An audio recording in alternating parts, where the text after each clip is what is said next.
Sandra Lloyd, I'm 62, and I suffer very, very badly from claustrophobia. My mum has been claustrophobic all my life, as far as I can remember. It hasn't been easy for her, you know, she's frightened of practically everything. Anywhere that I'd never been before, I've got to sort of go and suss it out so that I know before I go in, I need to know where I can get out. And I know it's so stupid and so irrational, but I get so hot and sweaty and I feel sick and I can't breathe. Her husband of 29 years, Ron, has grown used to her condition. As I got to know more and more and different incidents happened, then I realised really how claustrophobic she really was, that it could impinge on her life and restrict her what she wants to do. Sandra cannot go anywhere she feels confined. We used to live down in Bracknell in Berkshire, and we're so close to London, and I used to go up to London for my work a couple of times a week, but even though it meant more expensive and a long trek round, I couldn't go on the underground or anything. I do feel that she misses out on such as holidays. I think she would maybe like to go abroad or just once even just to try it, you know. I've never been on an aeroplane in my life, you know, all that sort of thing, and it does it. It really can be really debilitating at times. It is hard to understand if you haven't been through it, but when you're living with someone who has claustrophobia, then you come to understand and appreciate how hard it is for that person. Any small space can make her phobia worse. I'm very, very bad with public toilets because I can't close door. But I always have a big handbag and you shove it behind the door, don't you? She's all right in toilets where there's plenty of cubicles when you walk in, but if it's a single toilet where there's only one cubicle and you've got to lock the door, that's not, she can't do that. Even getting into a vehicle is difficult for her. When I get into the car, if the engine's not switched off, the door has to be open, and I usually have the window down when we're driving. And so it is difficult. Right. Okay. 5 years ago, Sandra was diagnosed with bowel cancer. Her condition is no longer curable. Before I was ill, I used a lot of avoidance, where I think most phobics do, and I could not do things. But since I've been ill, it's highlighted so many things for me. Things that I can't avoid, you know, things that have to be done, and I just have to do everything the hard way. There's you know, even a trip to the hospital, it's like a military operation. It's so scary. I remember the first time they wanted to have an MRI scan, and she tried it, but she just couldn't do it whatsoever, and she'll crying and everything. She says, I can't do this. You can't explain it. It's as if you're going to die there and then. It's so awful. It really, really is. It's not something you'd wish on your worst enemy. It hurts me. I don't like to see her suffering like that. I don't like to see the turmoil, what she's going through, what the claustrophobia does for her. I'm so scared that you know, if it comes to that part of my life, and I'm just going to be kicking and screaming because they're putting me to lift or something. You know, I've got to try and get it right. Sandra's fear of lifts makes each hospital visit a terrifying ordeal. When she had an operation to remove an adrenal gland, the next day she had to go back up to the ward where she originally came from, which was one floor up. And she would not go up in a lift. I'd got nasogastric tubes, I got one of those in. I'd got a morphine pump, I'd got oxygen, and I'd got drains and catheters and everything. And the doctor came and said, "Oh, we'll get you up to the ward today." And I'm thinking, how on earth am I going to do that? And I think there's about 36 steps on 3 separate levels, if you know what I mean, as you go up to the land. There were 4 nurses and they carried all my drains and my tubes, and then we did the steps and they carried all my tubes and my pipes and my everything. I just don't know how she did it, and everybody that saw it happen and know, just think, it was just about impossible. How did she properly manage it when she'd had such a major operation? She got about 56 metal staples in her stomach and everything, and that's how bad she is. I managed it. It took about 40 minutes to get up. There were only 1 flight, luckily. And with her claustrophobia, I just don't know how she got so much strength to get through that. She inspires me. Her family are desperate for her to get help and end her suffering. It's really difficult for me to watch her sometimes. I mean, I feel that she's going through enough at the moment with all her illness. So really, you know, this needs to be sorted so it can at least help her a step forward at least, you know. I think being able to go in a lift was the most valuable thing that could happen for her. If things could change, it would just be, I don't know, it would mean an awful lot.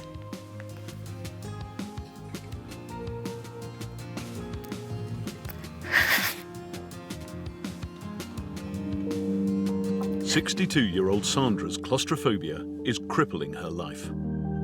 It's so stupid and so irrational, but I get so hot and sweaty and I feel sick and I can't breathe. She's suffering from terminal cancer and needs to be cured of her phobia so she can make the most of the time she has left. Hello. Pleased to meet you, Ron and Eva. Lovely to meet you. Hello. Hello, Sandra. Welcome. You too. Come on in. Thank you. Can the Speakmans help? Sandra, thank you for coming to see us today, and thanks for coming along, Ron. Thank you. What is it we can help you with? I'm very claustrophobic, and I just hope I can get some help. I've been like it all my life, and I've literally had enough of it. I want it to just go away. How does it affect your life? Well, at the moment, it's worse because I'm ill. Before I was ill, I could avoid things. I've never been on an aeroplane. I can't go on a train. I can't go on a boat. Do you mind me asking what the ill health is? Cancer. I've got cancer. You've got cancer? Yeah, I was diagnosed with colorectal cancer 5 years ago, but it's metastatic cancer. It's, you know, we're just sort of following it around. And so what about scans and things like that? Oh, no. Oh, no. Scans are absolutely terrible. For the MRI scans, I can't even get in it. It's like being in a coffin. You can't. I can't do it. Would I be right in saying that you've obviously got the cancer that is, you know, very, very upsetting, but then you've got that on top. Did that actually, for you, make it a lot worse? Just have a minute.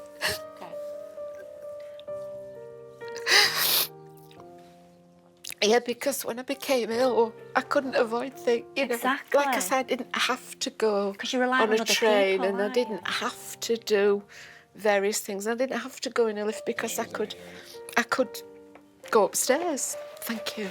You know, I was fine because I could avoid things. But when it comes to this stage, you can't. No. And you're dependent on other people. And I'm guessing that I know that if ever I've been ill and you are in hospital, you sort of, you do feel vulnerable and you do feel that you're sort of counting on other people and that actually you don't have full control of your life. That's You're right. you've got your life is in somebody else's hands. Yeah. And so there's you sort of poorly and trying to fight that. But I'm Yeah. sure that was Yeah. always in the back of your mind, making it Yeah. much worse. And one thing, it's so embarrassing, but a very big part of it, when you go to the hospital, any hospital, you know, you go up onto oncology and plenty of toilets there, but they're individual ones. And so you've got to have that door closed, and I can't. So what you're saying is you cannot really be in a room with the door closed? No, not unless there's windows or anything. You know, if I can get out of a window or something like that. I remember the first time we stayed in a hotel, and I think we're on the second floor. But Sandra, as soon as she gets to an hotel, she's got to look round the hotel, walk Find my round way it to out. find out where the fire exits is and everything like that. And at the night time, she leaves the door open and puts a chair behind the back of it in the hotel room. That's how... I don't know if I'm on ground floor and there's a window that I can sort of... So how would you feel about going to a big hotel then? OK, if we're down on ground floor and there's a window, you know. So when we book a holiday or whatever, we've got to ask for a ground floor or at least the first floor, because she can't go up in a lift. And when you say about holidays, that was something that I was actually going to pick up on. How does Sandra's claustrophobia affect your holidays? Well, we basically, about 8 or 9 years ago, we started going on a coach holiday, because she wouldn't even go on a coach to start with. But in her mind, on a coach is all right, because you can say to the driver, stop, and I can get off. She don't want to get off, but she knows she could get off. Like, we can't go on the train because she can't get off the train, only at a station. Yeah.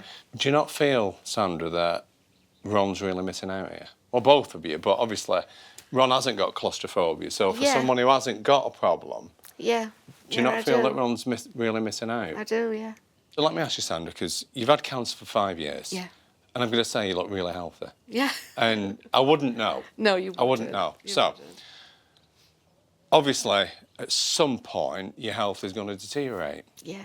And I hope that's a longer time, in the future. But when your health does deteriorate, how is this going to become more of an issue? What's going to happen then? I don't know. This is what's frightening, because it'll be an impossible situation to deal with, because if you can't get up the stairs and you've got to go in a lift, you just can't. I just don't know what's going to happen. I have actually said in the past, if I have to go in a lift, I won't have this operation. I said it to Ron. How does that make you feel, Ron? Will you tell Sandra what that does to you inside? I mean, today's about honesty. So... It hurts me, and I feel frightened for Sandra, and I would not want...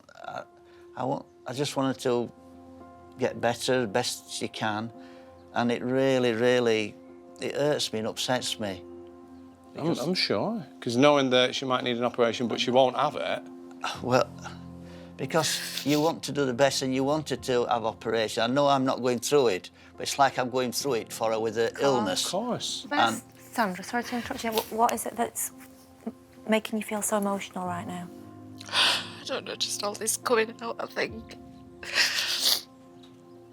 I used to go to the hospice every week, and they're absolutely marvellous. But you can get treatments and massages and things like that. But it's such a tiny room where you go in that I stopped going. I just totally stopped going. And I see a palliative care consultant every 2 or 3 weeks. And she's come back to the hospice, but I just don't feel I can. I just don't feel that I can go back.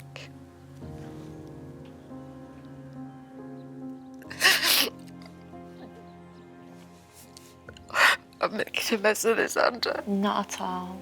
Not at all. Oh, I'm sorry. So not at all. I'm really sorry that you're suffering, because you shouldn't be suffering. You don't deserve it. And forgetting the ill health, this claustrophobia's been going on far too long. It does. It's been all my life. Yeah, and it needs to stop. Yeah, it does. I mean, so over the 30 years of marriage that you've had, you must have suffered a lot of anxiety over that period, Ron. I've suffered more since Sandra's been poorly with cancer. Before that, it didn't bother me that much, because we could avoid all kinds of things. He's a good husband, isn't he? It's marvellous. He looks after me. I can see that. Yeah. So we're going to invite your daughter to come and join us now to hear what she feels and how she sees this situation. Okay. Is that all right? Yeah. She is desperate to get over it, she really is. I really think that the Speakmans could help her, I really do. Thanks for joining us, Jo. Honestly, we're so grateful for you being here today. We've been hearing how your mum has tried to live a life with claustrophobia. It sounds to us more like she's been existing than living, because there's been so many things she's not been able to do. How does seeing your mum suffer affect you?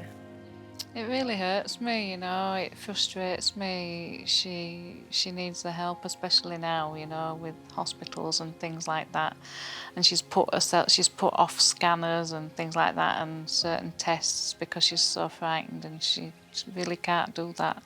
She doesn't need to be doing that. When did you become aware of your mum's claustrophobia? I've always known it, to be honest. I suppose as far back as I can remember, I've always known it. She's never ever gone in a lift or anything like that.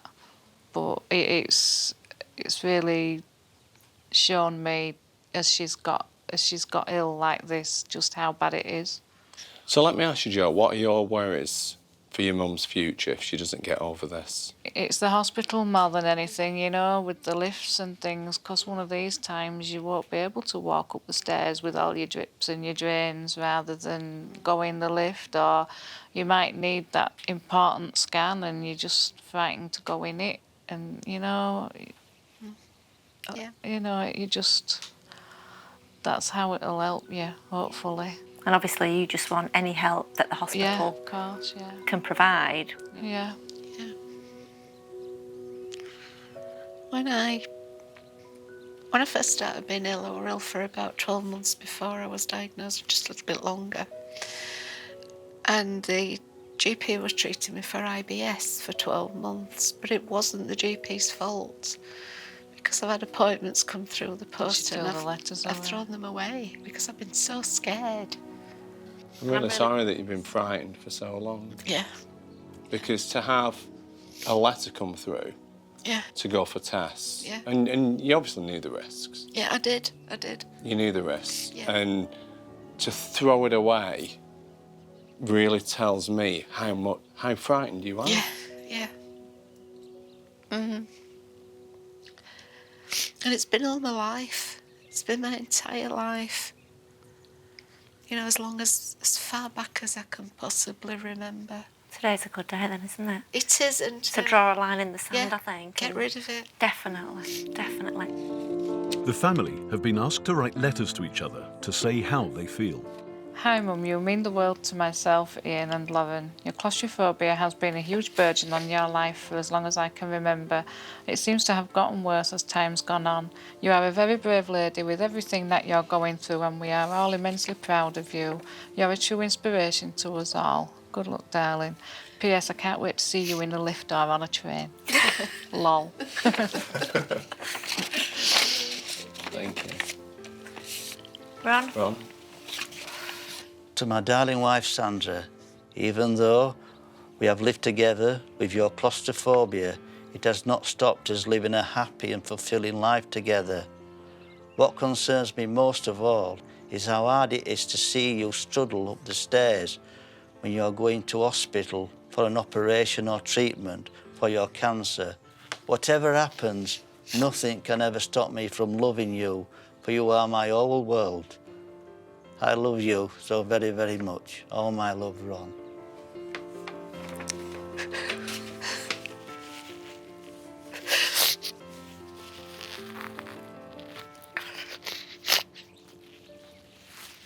Okay. Whenever you're ready. Dear Ron, Joanne, Ian and Lauren,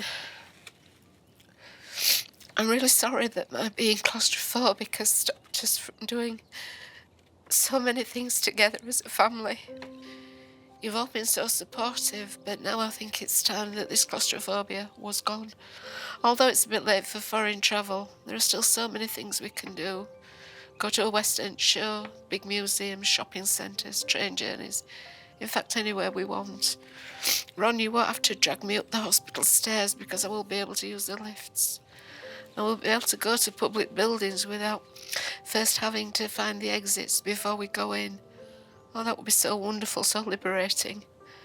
Claustrophobia I will not let you determine my life any longer. Every blessing, Sandra. Oh, thank you. So is today the day? Yeah, today's the day. Yeah. Well, in that case, we're going to say goodbye to yourself, Joe and Ron. Okay. And we'd like you to leave Sandra with us. Okay. And more than ever, we are going to do everything and anything we can because you really, really do deserve this. So you don't think I'm a lost cause? Not at all. Do you know what? Nobody's a lost cause. Good. Good. And we'll do our very best. So I've just learned of the severity of this claustrophobia that Sandra has, knowing that she knew she was seriously ill, she knew that she needed hospital investigations, but she threw the letters away because she's that frightened of hospitals and everything that they represent. This is really, really serious. Sometimes you're so in that zone yourself, you don't realise that what you're causing other people to think or feel. And that can make you feel quite guilty. Because I've never regarded myself as being a selfish person, but I think maybe I have been. So, Sandra, you've told us that you've had claustrophobia, you said all your life, but we know that that's not entirely correct because no one's born with a phobia. Yeah. So when did it start? I think it would be round about 5, I think it was just before I started school. Okay. So I'd be about going on 5 years old. And I used to sleepwalk. And I used to get out of bed and I used to go downstairs. I think Mum were always frightened that I'd either fall downstairs or I might touch the fire or, Yeah, hurt understandable. myself. And so my mum and dad must have come across this idea that they would put, I'm not sure what you call them, like a hook and a little eye. Yeah, hook and eye. Fastener. Hook and eye, yeah. On the outside of my bedroom door so that I couldn't, I couldn't just walk out of the bedroom. And I remember waking up and trying to get out of the bedroom and I was pulling and with all of my might, pulling to try and get this door open. And I was only tiny and obviously I couldn't. Yeah. And I was screaming for my mum and dad to come and let me out.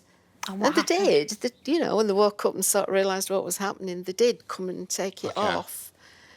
But I think they did keep putting it on when they thought I was asleep. Okay. Done with the best of intentions, honestly, I'm sure. But it didn't do me any good. I can Well- always remember this panic. Get me out of here. And what was the worst that you ever felt in that panic? I don't know, I think I just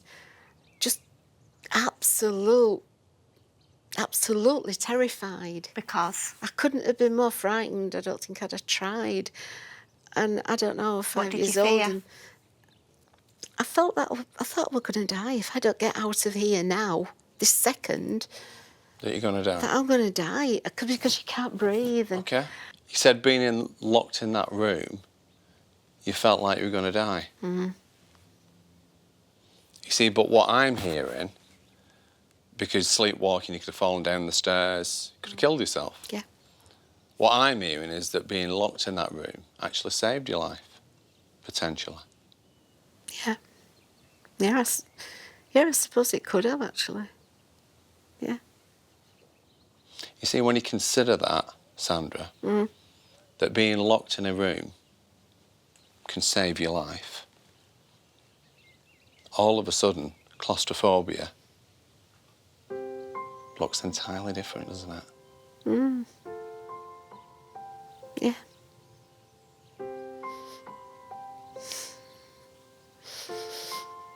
That's right. Yeah, it does. It does, actually. Because had you not been locked in that room, all these great things that have happened to you over your 62 years of life might have never happened. But they all did because you were locked in a room. and kept safe. You see, when we have a phobia, it starts when we're in a situation and our life's in danger. Yeah. And in that moment where we feel like we're going to die, we have this thought. And the thought is, if I don't die, what has caused this situation? Because I need to avoid it in the future. Does that make sense? Yeah. And in that moment, in that split second, we make a decision. This is the problem. And therefore, we become frightened of that because that's a threat to our survival in the future. Does that make sense? Yes, it does. Going to the toilet and being able to lock the toilet door, Yeah. that's for privacy reasons. Because it is, yeah. Yeah. That's not, you're not locking yourself in so you can't get back out. No, I'm locking myself in so nobody can get in. That's right. Because which side of the door is the lock on? My The side. one that you're on. So if you want to get out, you just unlock it, don't you? You see, that's the difference. Yeah. And that's where you've got confused.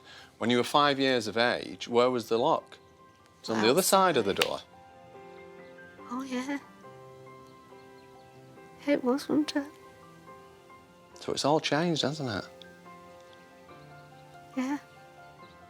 But anyway, just while that's sinking in, we want to recreate something for you. Okay. Okay. So I'd like you to get in here if you would do. Okay. Are you all right? Do you need some help up here? Okay. Thanks, yeah. So, Because we like you, we put a chair in. Yeah, we put a chair in. Yeah. thank you. Okay. All right. See, watch this now. Look. Look at that. You're trapped in now. So this is a recreation of the past. You were 5 years of age. Yeah. And you were locked in your bedroom. And you were locked in your bedroom to keep you safe. But being locked in wasn't the problem. Am I right in saying that when you stopped sleepwalking, suddenly the hook and eye came off the door?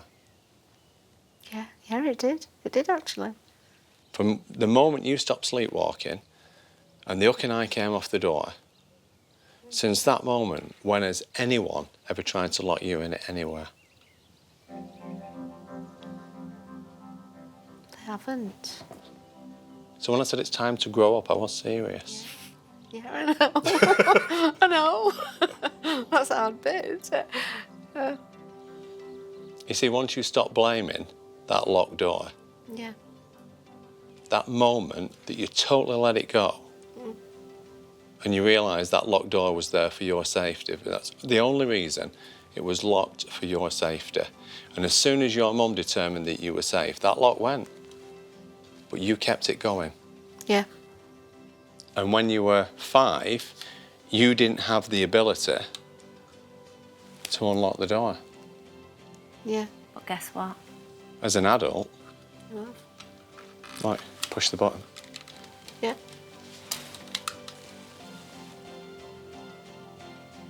Because no matter where you are as an adult, you will be in charge of opening that door, Even in the lift. even in the lift. So if you're ready to let this go and get your life back, then all you need to do is press this button and get out. You have to pull it apart a little bit. It's as simple as that. So you tell me what that signifies.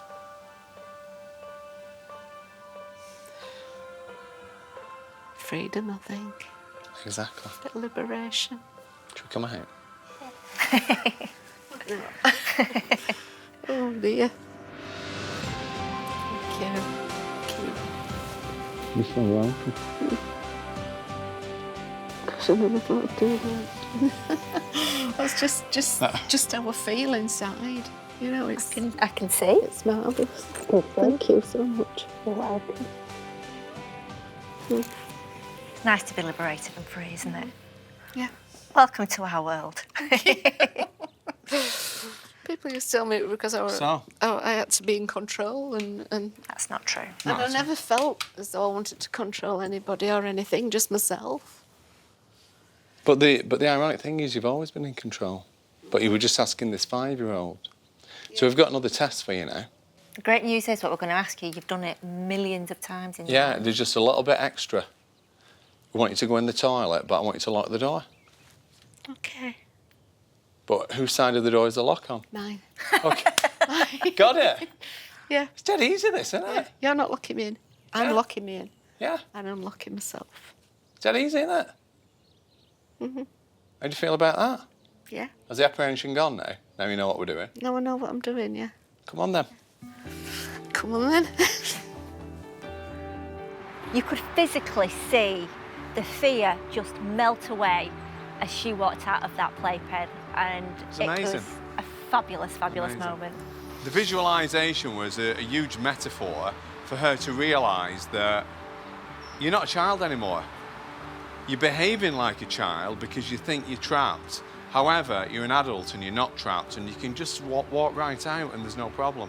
So, Sandra, we know that you've changed.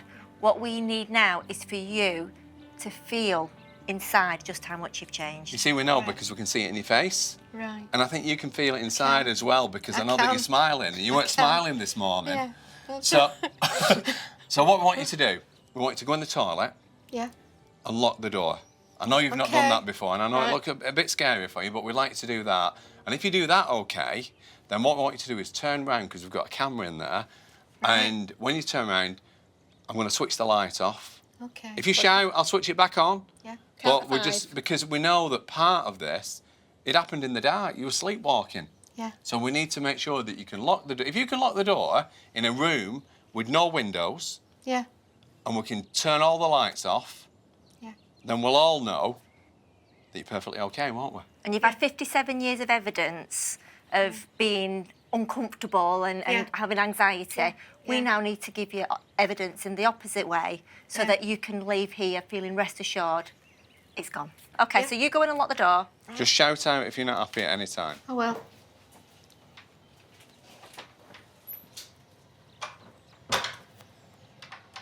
Right, it's locked. Well done. So how do you feel with the door locked? I'm okay. Fabulous. Okay, so we're going to now turn the light off. Are you ready? Okay. And we're going to count to I 5. can see you on the monitor now. Okay, so here we go. You we, ready? We can see you. Okay, so. How do you 5. feel? I'm all right. Okay, no, just don't care. So, any anxiety? Just a little bit, but I'm all right. Can I ask you though, is that anxiety or apprehension because you've never done this before? Apprehension. It's more apprehension. All right. Right answer. You see, the thing is, it is apprehension. So the Yeah. thing is, the light's off there, but and I'm in charge of the light because it's on the outside of the toilet. Yeah. But ultimately, who's in charge of the door and coming out? Me. I'm Well done, I'm actually Sandra. starting to feel a bit more relaxed now. You see, because ultimately you're always in charge. Yeah. Because the lock is on which side of the door? My side of the Absolutely, it's on your side. So you're always in charge. So let me put the light back on. door. Right. And you just come out when you're ready. Right. How was that? I did it! That was amazing! How'd you feel? I can't believe it. I did it. Brilliant. Well done! In the dark, door locked. I started to feel a bit anxious and then But there's a I'm difference. relaxed. There's a difference between anxious Yeah, but and I'm apprehension relaxed. because if you know, who'd have thought you could. When you came here today, and if I would have said to you, I'm going to put you in a toilet. I'd have run out of that door. I would have run out of that door. Gosh, I can't. Thank you. Thank you so much. Thank you. Thank you. Thank you, Eva. I'm so happy for you. That was the moment when it went. 57 years of fear totally went in that moment. And they've said that it's not something that will come back because it's gone. It's not it'll last for a week or two. It's gone. It's gone forever. You know, and it's it's so good. And she was absolutely fine. And then obviously she came out and we all got quite emotional and quite euphoric because we knew at that moment that Sandra had been set free. So, Sandra, final test. You Right. see, we're going right up there, and we've got someone up there waiting for you. Right up there. How does that sound to Yeah, you? come on, let's And guess go. how we're getting up there? Oh. The lift. Yes. Come on. So, Sandra, we said that you were going to go and see somebody. This is how we're going to get there. Do you know what this is? It's a lift. It's a lift. Are we going for it? Are you ready? Are you going in first? Yeah. Going up. Oh, where will we get in? Let me hold the door. How are you feeling? Okay. Can you believe it? You're in a lift? You're in a lift. Are you in shock? I'm going in complete denial. It's an incredible moment for a woman who's been petrified of lifts her entire life. I'm okay. You are? I'm okay. I am. I'm okay. I'm all right. And that's because you're 62 and you're not 5 anymore. Isn't it? I know. I'm cruel to that little girl, aren't I? This is going to be and make such a difference now, isn't it, for you? I'm so pleased for you. She's there. She's right as a mommy.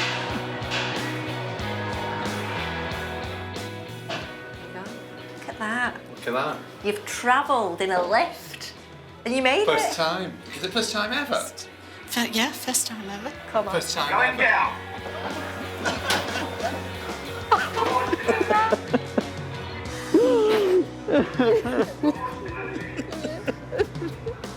Oh God, that's fantastic.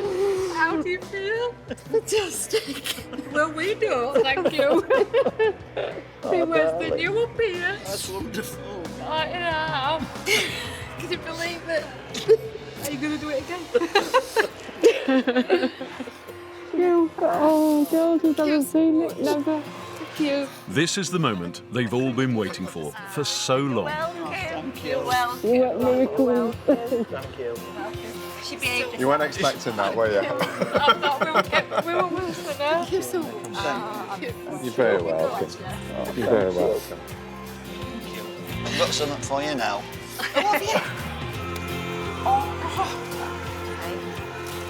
These are for you. Oh, beautiful, thank you. It's like a miracle. They're beautiful. Beautiful. They're beautiful. Do you know what? We've got another little surprise. I think we need to go and celebrate. Come on with us. Left again. Come on. Come and see how great she is at it. Yes. For the second time in her life, Sandra is going in a lift. Are you ready? There we go. We've got a little celebration set up for you. Because you know what? You're actually at the top of the building. Really? And do you know how you got here? I lift. Absolutely wonderful. Come on, Never been I able think to it's say time that to before, have celebrate. you? No, that's a high tea. That was one It of is? my bucket list things. Oh, well, there you go. Honestly. We didn't even know that. Yeah, that were one of my bucket list things, a high tea. Go on in. Looking at Sandra now, you can see facially she looks totally different to the lady that came to our house this morning. And I know that, you know, probably she was anxious about the whole thing and what was going to happen, and maybe we're going to put her in a box and test her or something. So I get all that, but definitely she's changed. She's changed, and her life is going to change for the better. Do you know what? It's you've waited 62 years for this, haven't you? If you can't celebrate when you've been waiting 62 years for something. Been a long time coming, but worth Hasn't it it? now. It's here. Oh! There you go. I feel really free. I feel as though there's been a really tight band just snipped out, and everything's okay. It feels good. The top of the building. Top of the world. The very top, eh? Top of the world. Never mind top of the building. It's just marvellous. I just cannot express in words how I feel towards Nik and Eva Speakman for what they've done for us. They've absolutely liberated us, both of us, as family. It's been really, really marvellous. Well, 62 years. Thank you. Cheers. Congratulations. Congratulations. Congratulations. Congratulations, darling. Sandra is a true inspiration. She is proof that you are never too old to get over your issues, and you're never too old to get over a phobia, and you're never too old to start again. We're absolutely thrilled for her. I'm so, so, so pleased that she can just get on and enjoy her life. I'm really proud of you. She's off. just can't believe it's happened. I know. I can't believe. It's like a dream, isn't it? I thought with it being like that for so long, I thought that it'd be really difficult for the Speakmans to do anything like that for her, but it's just absolutely fantastic. And it's a big deal in her life, you know. It'll help her a lot. Well, do you know what? We're going to leave you now. Thank you, both of you. You're very, very welcome. Pleasure. Enjoy your high tea and enjoy your life. Thank you. And I know you will. Thank you so much. Thank you. Oh, thank you.